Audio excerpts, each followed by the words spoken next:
కొన్ని విషయాలు నేను మీకు త్వరగా చెప్తాను. మీరు చాలా శ్రద్ధగా మీరు అందరూ వినాలి. మీరు తప్పక ఒక నోట్స్ పెట్టుకోండి. ఆ నోట్స్తో చక్కగా మీరు రాసుకోవాలని నేను మీకు మనవి చేస్తూ ఉన్నాను. అంచె దినాల్లో ప్రజలు వాక్యాన్ని ప్రేమించలేకపోతున్నారు. చాలా బాధ వేస్తుంది. పాస్టర్ గారంటే ఇలా కోప్పడుతున్నారు అనుకోవచ్చు, కానీ సత్యం విషయంలో హెచ్చరించడంలో, గద్దించడంలో తప్పు లేదు. అది ఎవరు ఎలా ఏమనుకున్నా పర్వాలేదు, కానీ give priority to God's word. దేవుని వాక్యానికి ఎక్కువ ప్రాధాన్యత ఇవ్వండి. అది నేను కోరుకునేది. అనేకులు ప్రేమ చల్లారిపోద్దట, దేవుడి మీద ప్రేమ చల్లారిపోద్ది. అంచు దినాల్లో దేవుడి కంటే సుఖానుభవాన్ని ఎక్కువగా ప్రేమిస్తారట. సో దేవుని బిడ్డలు అలా ఉండకూడదు. అలా ఉంటే మీరు రేపు విడవబడతారు. ప్రభు రాకడలో మీరు ఎత్తబడలేరు. సో దయచేసి గమనించండి. మీకు ఇస్సాకు గురించి మీరు బాగా తెలుసుకోవాలనుకుంటే ఆదికాండం 21వ అధ్యాయం నుండి ఆదికాండం 35వ అధ్యాయం వరకు మీరు చదివితే మీకు ఇస్సాకు గురించి స్పష్టంగా మీకు అర్థమవుద్ది. అంటే ఒక అధ్యాయంలో లేదు ఇస్సాకు గురించి. ఇస్సాకు గురించి 21వ అధ్యాయం నుండి 35వ అధ్యాయం. సో మీకు హోంవర్క్ ఈ రోజంతా కూడా మీరు ఏం చేయాలంటే ఈ రోజు నుండి రేపు శనివారం వరకు 21వ రోజు ఒక అధ్యాయం చదవండి. సో అలా 35వ అధ్యాయం వరకు చదివితే ఇస్సాక్ చరిత్ర మీకు అర్థమవుద్ది. చాలామంది గురించి ఒక వచనం రాశారు, లేక 2 వచనాలు రాశారు, ఒక అధ్యాయం రాసి ఉంటారు. కానీ ఇస్సాక్ గురించి ఇన్ని అధ్యాయాలు రాశారంటే మరి ఆయన అంతా మనకి ఒక రోల్ మోడల్గా ఉన్నాడు. దశలోనికే సంఘం ఎలాగైతే రోల్ మోడల్ చర్చిగా ఉందో, ఇస్సాక్ కూడా మన అందరికీ వ్యక్తిగతంగా ఆయన ఒక మాదిరికరమైన వ్యక్తిగా మనకున్నాడు. సో ఇస్సాక్ గురించి మనం తెలుసుకోవడం చాలా చాలా ప్రాముఖ్యం. ఇస్సాకు ఒక బ్రిడ్జ్ లాగా ఉన్నాడు. ముందుగా మనం గమనిస్తే విశ్వాసులకు తండ్రి, ఆయన పేరు అబ్రహాం. విశ్వాసుల తండ్రికి ఇటు 12 గోత్రాలకి తండ్రిగా ఉన్న ఇశ్రాయేలీయులకి మూల పురుషుడిగా ఉన్న యాకోబుకి మధ్యలో ఒక బ్రిడ్జిగా ఉన్నాడు. ఎవరు? ఇస్సాకు. సో ఇస్సాకు గురించి మనం తెలుసుకోవాల్సినవి చాలా ఉన్నాయి. అందులో మొదటిది ఇస్సాకు ఆయన ఒక వాగ్దాన పుత్రుడు. రెండవది మనం గమనిస్తే ఆయన పుట్టిక ఒక అద్భుతం. ఆయన పుట్టిక ఇట్స్ ఎ మిరకల్, అద్భుతం. పాస్టర్ గారు అద్భుతం అని ఎలా చెప్పగలగారు? ఎలా చెప్తారు మీరు ఇది అద్భుతం అని? ఎందుకు అద్భుతం అంటున్నానంటే తన తండ్రి అయిన అబ్రహాము వయస్సు 100 సంవత్సరాలు, తన తల్లి శారా వయస్సు 90. ఆ వృద్ధ దంపతులకి ఇస్సాకు పుట్టాడు. మరి మిరకల్ కాదండి? అద్భుతం కాదా అది? సో మన దేవుడు is a God of wonders, అద్భుతాలు చేసే దేవుడు. ఆయన కార్యాలు అద్భుతమైనవి. సో అబ్రహాం నమ్మాడు, ఆయన జీవితంలో అద్భుత కార్యం జరిగింది. ఇది 21వ అధ్యాయంలో మనం చూస్తాం. అబ్రహాము నవ్వాడు గనుకనే నవ్వు అని పేరు పెట్టారు. సో ఇస్సాక్ అంటే అర్థం నవ్వు. ఓకే. ఆ తర్వాత తన యవ్వన వయస్సులో దేవుడి కోసం తను తాను సజీవ యాగంగా సమర్పించుకున్నాడు.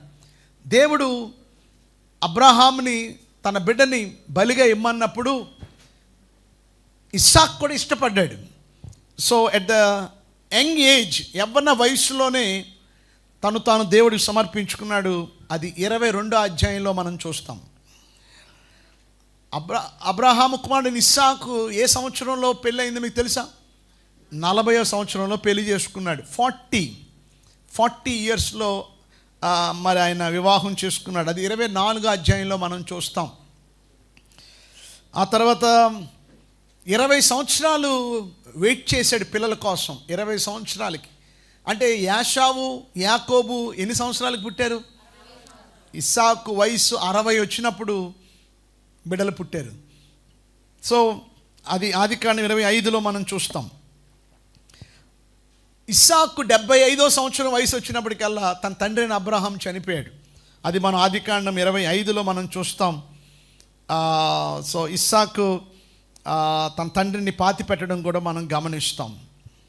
అలాగే 27వ అధ్యాయంలో మనం గమనిస్తే ఇస్సాకు యాషావుకి ఇవ్వాల్సిన ఆశీర్వాదాల్ని యాకోబు దొంగిలిస్తాడు. ఇది మనము 27వ అధ్యాయంలో మనం చూస్తాం. అలాగే ఇస్సాకు అబ్రహాము కంటే యాకోబు కంటే ఎక్కువ కాలం బ్రతికాడు. ఇస్సాకు 180 సంవత్సరాలు బ్రతికి చనిపోయాడు. అది ఆదికాండం 35 అధ్యాయంలో మనం చూస్తాం. ఇస్సాకు ఎందుకు మనకు అంత ప్రాముఖ్యము అనేది మనం ఆలోచిస్తే మీకు కొన్ని విషయాలు చెప్పి నేను ముందుకు వెళ్తాను. అదేంటి అంటే, ఇస్సాకు యేసు ప్రభుకి సాదృశ్యంగా ఉన్నాడు. అంటే ఒక విధంగా చెప్పాలంటే ఫోర్ షాడో అంటారు, ఇంగ్లీష్లో ఫోర్ షాడో అంటారు. చాలామంది కొన్న తప్పుడు అభిప్రాయం ఏంటి అంటే, చాలామంది మనకి పాత నిబంధన అవసరం లేదు, మనకు క్రొత్త నిబంధన ఉంటే చాలు అని చాలామంది అభిప్రాయంతో కొన్ని సంఘాలు కూడా అలా ఉన్నాయి. వాళ్ళు ఫుల్ బైబిల్ పట్టుకోరు. ఇలాగ మందరు ఫుల్ బైబిల్ ఉండదు వాళ్ళ దగ్గర, ఓన్లీ న్యూ టెస్ట్మెంట్ బైబిల్ ఉంటుంది. కానీ మీరు మనం గమనిస్తే ప్రతి గ్రంథము, పాత నిబంధనలో ఉన్న గ్రంథాలన్నీ కూడా, అంటే 39 పుస్తకాలు కూడా మెస్సైని చూపిస్తున్నాయి, ప్రభువుని చూపిస్తూ ఉన్నాయి. ఏదో రీతిగా, ఏదో విధంగా. యెహోషువ గ్రంథం ఉందంటే, యెహోషువ అంటే అర్థము రక్షణ. యెహోషువ అన్న, యేసు అన్న, ఓషియా అన్న రక్షణ. ఓషియా గ్రంథం ఉంది. సో ప్రతి గ్రంథాన్ని మనం చూసుకుంటూ వెళ్తే ప్రభువుని చూపిస్తూ ఉన్నాయి. సో ప్రభు ఈ లోకంలో పుడతాడు, మెస్సయ్య రాబోతున్నాడని మొదటి ప్రవచనం ఆదికాండంలోనే 3వ అధ్యాయంలో మనం చూస్తాం. కనుక నేను చెప్పబోయేది ఏంటి అంటే, మనకి క్రొత్త నిబంధన ఎంత అవసరమో పాత నిబంధన కూడా అంతే అవసరము. సో మనం క్రొత్త నిబంధన చదవాలి, పాత నిబంధన కూడా మనం చదవాలి. ఈ విషయాన్ని మనం గమనించాలి. ఇప్పుడు మీకు కొన్ని పోలికలు చెప్తాను. మీ నోట్స్లో మధ్యలో ఒక మధ్యలో గీత గీయండి, ఇలాగా అడ్డంగా ఇలా గీయండి. గీసి ఇటువైపు ఏమో ఇస్సాకు అని పెట్టండి, అటు యేసు అని పెట్టండి. ఓకే, ఇటు ఇస్సాకు, అటు యేసు. మొదటిగా మనం గమనిస్తే, యేసు ఉదాహరణకి ఇస్సాకు యొక్క పుట్టిక అది అసాధ్యం కదండి. ఇస్సాకు పుట్టిక అది అసాధ్యమైనది, అవునా కాదా? ఏమండి, అబ్రహాం వయసు 100, శారమ్మ వయసు 90, ఇందాక చెప్పినట్టు. ఆ సమయంలో ఎవరైనా పుట్టడం మీరు ఎప్పుడైనా గమనించారా, ఎప్పుడైనా చూసారా? అలాంటి వృద్ధ దంపతులకి బైబిల్ కూడా సెలవిస్తుంది, ఒకానొక వయసు వచ్చినప్పటికల్లా స్త్రీ ధర్మం నిలిచిపోద్ది. ఇంకా పిల్లలు కనడం అనేది, గర్భం రావడం అనేది అది అసంభవం, అది ఇంపాసిబుల్. కానీ ఇంపాసిబుల్ దేవుడు పాసిబుల్ చేయగల దేవుడు అని నమ్మిన వాళ్ళు గట్టిగా చప్పట్లు కొట్టండి. సో అదే జరిగింది ఇక్కడ. ఒక వృద్ధ దంపతులకి అసాధ్యమైన దానిలో ఇస్సాకు పుట్టాడు. ఓకే, ఆ పాయింట్ రాయండి. ఇటు యేసు వైపు రాయండి. ఏమంటే ఒక కన్యక గర్భములో బిడ్డ రావడం. ఇప్పటికీ చాలామంది డిబేట్ చేస్తుంటారు, కన్యక గర్భములో బిడ్డ రావడం ఏంటండి? మరియమ్మ ఏమైనా పొరపాటు చేసి ఉండేమో, మరియమ్మ ఏమో రోమా సైనికుడితో ఏదైనా పొరపాటు చేసిందని బుద్ధిహీనంగా మాట్లాడేవాళ్ళు లేకపోలేదు ఈ దినాల్లో. బైబిల్లో లోతు తన 2 కుమారులతో పాపం చేశాడనే మాటనే స్పష్టంగా బైబిల్లో రాసి పెట్టుంటే, ఏది దాయలేదు బైబిల్, ఏది ఈడెన్ సీక్రెట్ ఏం లేదు. దావీదు లాంటి దేవుని హృదయానుసారుడే బెత్షెబాతో తప్పు చేశాడని బైబిల్ ఖండిస్తుంటే, దావీదు చేసిన తప్పుని నిజంగా మరియమ్మ చేస్తుంటే బైబిల్ రాసిపెట్టి ఉండేది. ఎవరు చెప్పారు మీకు? మరియమ్మ పరిశుద్ధాత్మ వలన గర్భం ధరించింది. ఇది అందరూ నమ్మవలసిందే, ఎందుకంటే ఇది హోలీ బైబిల్. ఇది, ఇందులో ఏమి కథలు లేవు, ఎవ్రీథింగ్ ఈజ్ ఫ్యాక్ట్. కనుక ఈరోజు ఎందుకు ఇలా మాట్లాడుతున్నారంటే, ఎందుకంటే సైన్స్కి అర్థం కాదు, ఇది అసాధ్యమైనది. సో కన్యక గర్భములో జన్మించాడు యేసయ్య, ఇది కూడా అసాధ్యమే. ఇస్సాకు పుట్టిక అసాధ్యమే, యేసు ప్రభు వారి యొక్క పుట్టిక కూడా అసాధ్యమే. ఇది మొదటిది. రెండోది, మనం గమనిస్తే మోరియా పర్వతం దగ్గరికి వెళ్ళినప్పుడు మీరు గమనిస్తే చూడండి ఒకసారి, ఆదికాండం 22వ అధ్యాయంలోకి రండి. ఆదికాండం 22వ అధ్యాయంలో 5వ వచనంలో లేక 6వ వచనం, దహన బలికి కట్టెలు తీసుకుని తన కుమారుడగు ఇస్సాకు మీద పెట్టి తన చేత్తో నిప్పును కత్తిని పట్టుకుని పోయెను. అక్కడ అండర్లైన్ చేసుకోండి, కట్టెలు తీసుకుని తన కుమారుడు ఇస్సాకు మీద పెట్టి. సో ఎవరు మోసారు కట్టెలు? ఇస్సాకు మోసాడు. ఎక్కడికి వెళ్ళారు వారు? మొరియా పర్వతం దగ్గరికి వెళ్ళారు. మీ విషయం చెప్పమంటారా? యేసు ప్రభు వారిని కూడా సిలువేసింది కూడా మొరియా పర్వతం మీదే. కల్వరి కొండ ఆ మొరియా పర్వతం దగ్గరలో ఉంది. సో ఇస్సాకు ఎలాగైతే కట్టెలు మోసాడో యేసయ్య సిలువను మోసాడు. సో ఇటువైపు ఏమో కట్టెలు మోసినట్టుగా ఇస్సాకు వైపు రాయండి, ఇటేమో యేసు ప్రభు వారు సిలువను మోసారు. ఓకే, సో ఈ విషయాన్ని మనం గమనించాలి. ఇది రెండవది. మూడవది మనం గమనిస్తే ఇస్సాకు అక్కడ మనం గమనిస్తే చూడండి, ఎన్నో వచనం అండి, 9వ వచనం. అలాగూ వారిద్దరూ కూడి వెళ్ళి దేవుడు అతనితో చెప్పిన చోటుకు వచ్చినప్పుడు అబ్రహాం అక్కడ బలిపీఠమును కట్టి కట్టెలు చక్కగా పేర్చి తన కుమారుడికి ఇస్సాకు బంధించి ఆ పీఠం పైన కట్టెల మీద ఉంచి అతడు అబ్రహాం తన కుమారుని వధించుటకు తన చెయ్యి చాపి కత్తి పట్టుకొనగా. సో ఇక్కడ మనం గమనిస్తే అబ్రహాము తన కుమారుడిని ఇస్సాకుని ఆ మొరియా పర్వతం దగ్గర దహన బలిగా అర్పిస్తున్నప్పుడు సంపూర్ణంగా తండ్రికి లోబడ్డాడు. రాసుకోండి, ఇటు సంపూర్ణంగా తండ్రికి లోబడ్డాడు. అక్కడి నుంచి ఎగిరిపోయి లేదా అక్కడి నుంచి గంతేసి ఇంటికి పరిగెత్తుకుని పారిపోయి రాలేదు. ఇష్టపూర్వకంగా తండ్రి అథారిటీకి, తండ్రి అధికారానికి లోబడ్డాడు. అది ఇస్సాకు వైపు రాసుకోండి. తండ్రి అధికారానికి లోబడ్డాడు, దాన్ని సబ్మిషన్ అన్నారు.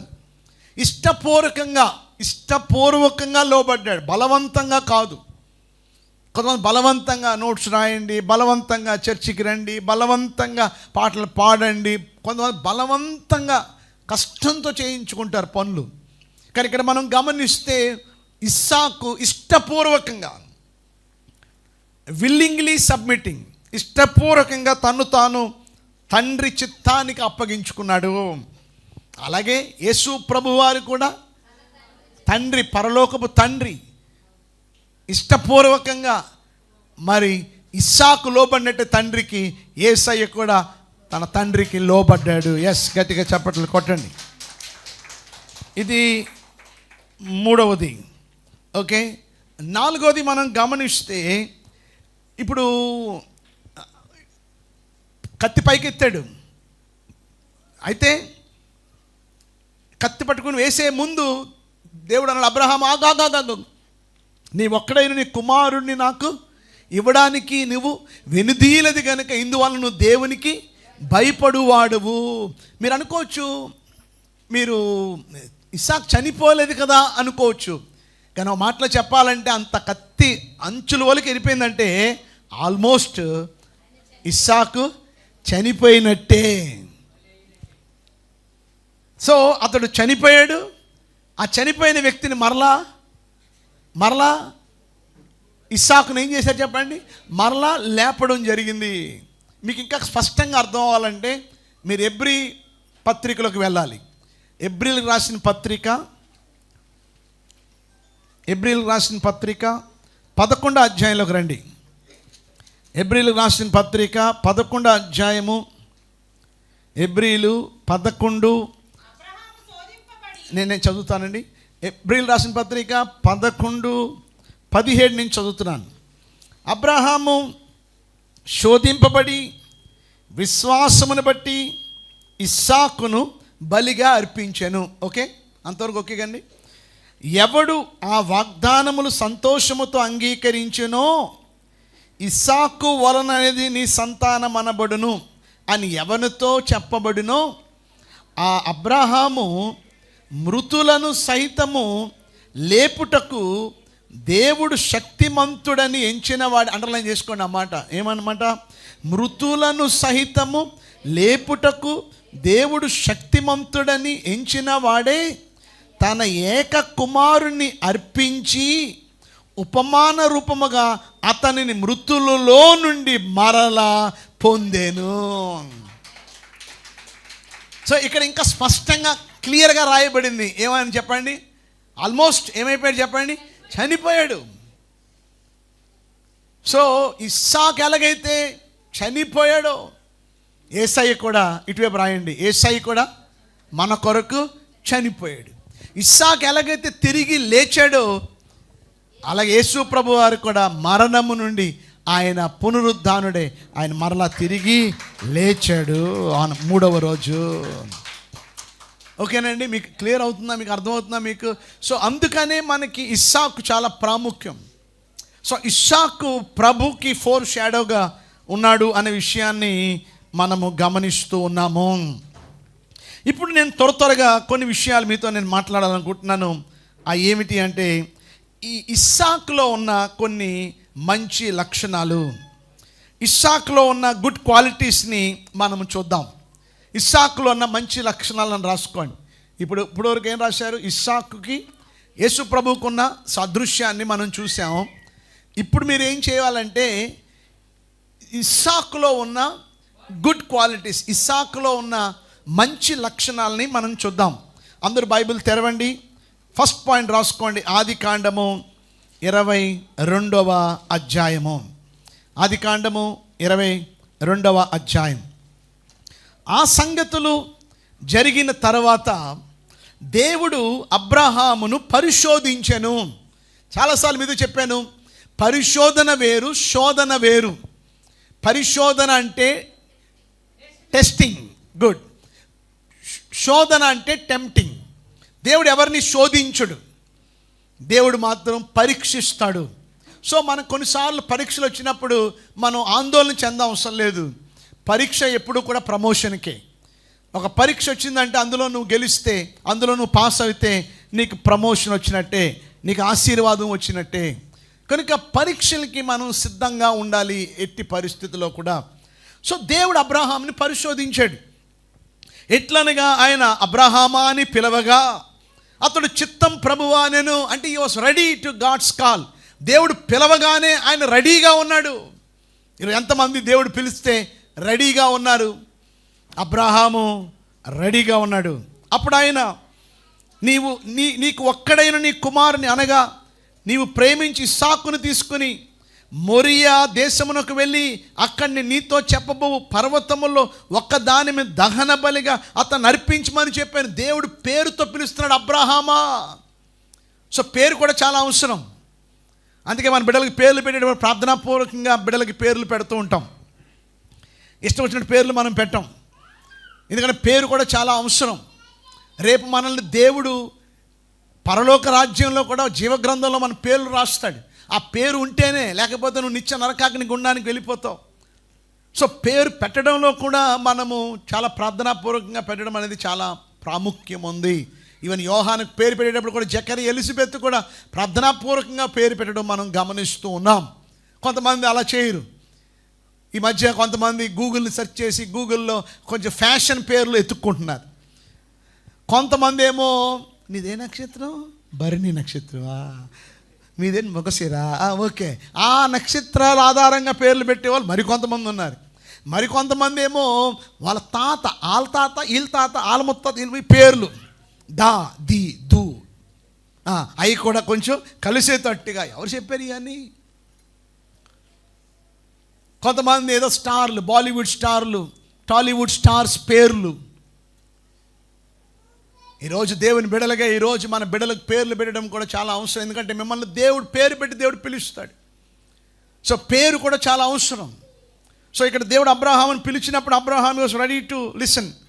సో ఇక్కడ మనం గమనిస్తే, సో దేవుడు అంటున్నాడు పలానా చోట, పలానా దగ్గర. అంటే దేవుడు ఎంత స్పష్టంగా చెప్తున్నాడో చూడండి. అంటే ఏదైనా పని చేసేటప్పుడు స్పష్టంగా దేవుడు చిత్తాన్ని మనము చెయ్యాలి.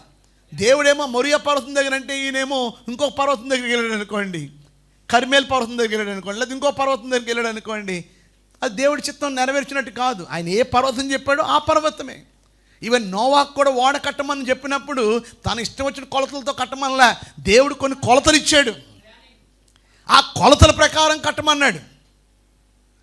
ఒకవేళ కానీ నోవాహు తన ఇష్టం వచ్చినట్టు, తనకు నచ్చినట్టు కొలతలతో కట్టాడు అనుకోండి, ఏమై ఉండేది? ఓడ మునిగిపోయేది. మీకు అర్థమైందా మీకు? సో ఈరోజు చాలా జాగ్రత్తగా అందరూ వింటున్నారా మీరు అందరూ? సో దేవుడు చెప్పినట్టుగా మీరు చేస్తున్నారా? లేకపోతే మీ బుర్రకు తోచినట్టు, మీ మనసు తోచినట్టు, మీ స్వనీతి, మీ స్వబుద్ధి పట్టి జరిగిస్తున్నారా? నెక్స్ట్ వచనం చూడండి, 3వ వచనం. తెల్లవారినప్పుడు అబ్రహాము లేచి తన గాడిదకి గంత కట్టి తన పనివారులు ఇద్దరు తన కుమారుడు ఇస్సాకును వెంట పెట్టుకుని దహన బలి కొరకు కట్టెలు చీల్చి లేచి దేవుడు తనతో చెప్పిన చోటికి. తెల్లవారినప్పుడు అబ్రహాము లేచి, అబ్రహాముకున్న మంచి అలవాటు ఏంటంటే తెల్లవారుజామున లేవడం. ఎంతమంది తెల్లవారుజామున లేచి అలవాటు ఉంది? మీ అందరూ ఉదయకాలం ప్రతిరోజు రాకపోయినా కనీసం శుక్రవారాలు ఇక్కడ ఉపవాస ప్రార్థన పెట్టాం. రాజీవ్ నగర్ నుంచి నడుచుకుంటూ వస్తున్నారు కొంతమంది ప్రియులు. 5 గంటలకి అమ్మగారు 4:45కి తలుపు తీసి రెడీగా ఉంటున్నారు. ఈరోజు ఎంతమంది ఉదయకాలం ప్రార్థనని విలువగా ఎంచుకుంటున్నారు? తెల్లవారుజామున ప్రార్థన చేయడం అవసరం. అంటే దేవుడు తెల్లవారుజామున చేస్తేనే వింటాడని కాదు, ఎప్పుడు చేసినా దేవుడు వింటాడు. కానీ the best time, quality time is early morning. Utilise it, అది దాన్ని ఉపయోగించుకోండి. కనీసం ఇప్పటికైనా మీరు మెలకుపడి రేపు శుక్రవారం నుండైనా ఏం చేయండి, తెల్లవారుజామున ప్రార్థనకి రండి. ఈరోజు అబ్రహాం లేగడం గొప్ప విషయం కాదు. అబ్రహాంతో పాటు ఎవరు లేచారు? ఇస్సాకు లేచాడు. కొంతమంది తల్లులు వస్తున్నారు, తండ్రులు వస్తున్నారు, పిల్లలు మాత్రం గొరకటి పడుకుంటున్నారు. కొంతమంది పిల్లలను కూడా మమ్మీ పడుకోండి మేము వెళ్ళి ప్రార్థనకి వస్తాం, పిల్లల్ని బొబ్బో పెట్టి వస్తున్నారు. కానీ ఇక్కడ చూడండి, ఇస్సాకు మనకు రోల్ మోడల్గా ఉన్నాడు. డాడీ లేచాడు, ఇస్సాకు కూడా లేచాడు, పనివారు లేచారు. తెల్లవారుజామునే బయలుదేరి వెళ్ళిపోయారు. ఎక్కడికి వెళ్తున్నారు కూడా అడగలేదు. డాడీ వెళ్ళమన్నాడు, డాడీ రెడీ అవ్వమన్నాడు, రెడీ అయిపోయాడు అంతే.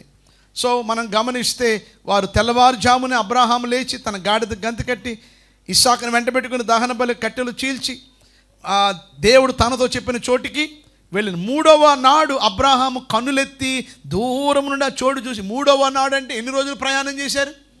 3 రోజులు. బండి మీద చెప్పండి, కారులోనా, నడుచుకుని. మనమైతే ఒకరోజు నడిచి డాడీ కాళ్ళు నొప్పులు వస్తున్నాయి, మేము ఇక్కడ నడలేము, ఓపిక లేదు నాకు, చెప్పండి. ఒక మాట వింటున్నారా? యవనస్తుడు నడిచాడు. సరే, యవనస్తుడు నడిచాడంటే ఓకే. మరి అబ్రహాం వయసు ఎంత అండి? ఇస్సాకు వయసు 17 సంవత్సరాలు అనుకోండి. అబ్రహాం వయసు ఎంత ఉంటుంది? 117, 117. మనం 60కే 70కే కాళ్ళు నొప్పులండి, అంత దూరం నడవలేకపోతున్నానండి, మెట్లెక్కలేకపోతున్నానండి. అందుకే మీకోసం ఆటో కూడా పెట్టాం కంట్రీ కోళ్ళు కొంతమందికి. Thank you Isaac. ఫెయిత్ఫుల్గా ఆయన నమ్మకంగా కొంతమందిని తీసుకొస్తున్నాడు. మనకి బండి ఉన్నా బండి లేకపోయినా దేవుడి కోసం కొంచెం ప్రయాసపడితే, ప్రభు కోసం మీరు పడే ప్రయాస అది ఎప్పటికీ వ్యర్థము కాదని ఎరిగిన వాళ్ళు గట్టిగా చప్పట్లు కొట్టండి. నా బిడ్డ చూడు, కాలు నొప్పులైనా చూడు 1/2 కిలోమీటర్ నడుచుకుంటూ వస్తుంది. నా బిడ్డ చూడు, కాలు నొప్పులైనా సరే మెట్లు ఎక్కి వస్తుంది. నా బిడ్డ చూడు ఎంతగా కూర్చుని శ్రద్ధగా వాక్యం విండి. దేవుడు దానికి తగ్గ ప్రతిఫలం దేవుడు ఇస్తాడు, ఇవ్వక మానడు. నమ్మండి. పనివాడు జీతానికి పాత్రుడు. నువ్వు పడిన ప్రయాసకి, నువ్వు పడిన కష్టానికి దేవుడు తప్పక జీతాన్ని దేవుడు ఇస్తాడు. సో అబ్రహాము ఏదో ఆశీర్వాదం కోసం కాదు, ఓ పక్క నుంచి తన బిడ్డని ఇక మరలా చూడ్డు. తన బిడ్డ దేవుడు పిలుస్తున్నాడు. అయినప్పటికీ కూడా 3 దినాలు నడిచాడంటే ఆయనకున్న ఫెయిత్ చూడండి, ఆయనకున్న నమ్మకం చూడండి దేవుడి మీద. నా బిడ్డను ఒకవేళ చనిపోయినా కూడా దేవుడు తీసుకున్న మరలా నా బిడ్డను తిరిగి ఇవ్వగలడు అనే విశ్వాసం కలిగిన వాడు అబ్రహాము. సో బయలుదేరి వెళ్ళారు. అయితే మనం చూస్తే 5వ వచనంలో తన పనివారితో, మీరు గాడితో ఇక్కడనే ఉండుడి, నేనును ఈ చిన్నవాడును అక్కడికి వెళ్ళి దేవునికి మ్రొక్కి మరలా మీ వద్దకు వచ్చేదమని చెప్పి. అండర్లైన్ చేసుకోండి ఆ మాట, వచ్చేదము. ఏమనాలా అబ్రహాము? మేము వెళ్ళి తిరిగి వచ్చేదను అనాలి, ఎందుకంటే బలిచ్చేయాలి. కానీ ఏమన్నాడు? వచ్చేదము. అది ఆయనకున్న ఫెయిత్, ఆయనకున్న నమ్మకం. అంటే నా బిడ్డను దేవుడు తీసుకున్నా మరలా దేవుడు ఇస్తాడు, మరలా మేము నా బిడ్డను తీసుకుని నేను ఉందా మీకు ఆ విశ్వాసం? ఉందా మీకు ఆ నమ్మకం? బైబిల్ సెలవిస్తుంది, విశ్వాసం లేకుండా దేవునికి ఇష్టడై ఉండుట అసాధ్యము. సో దహన బలికి కట్టెలు తీసుకుని తన కుమారుడు ఇస్సాకు మీద పెట్టి తన చేత్తో నిప్పు కత్తి పట్టుకుని పోయిన వారిద్దరు కూడి వెళ్ళిచుండగా ఇస్సాకు తన తండ్రి అయిన అబ్రహాముతో, నా తండ్రి, మై ఫాదర్ అని పిలిచాను. అందుకు అతడు, ఏమి నా కుమారుడా, మై సన్ అనెను. అప్పుడు అతడు నిప్పును కట్టెలను ఉన్నవి కానీ దహన బలికి గొర్రె పిల్ల ఏది అని అడుగగా, వీళ్ళ సంభాషణ కూడా దైవికమైన విషయాలు ఉన్నాయి, సంభాషణ కూడా ఆ దహన బలి విషయంలో ఉన్నాయి. వాళ్ళ సంభాషణ కూడా దేవుని విషయాలు మాట్లాడుకుంటున్నారు. మీ సంభాషణ ఎలా ఉంటుంది చెప్పండి? తల్లి కూతుర్లు ఏం మాట్లాడుకుంటున్నారు?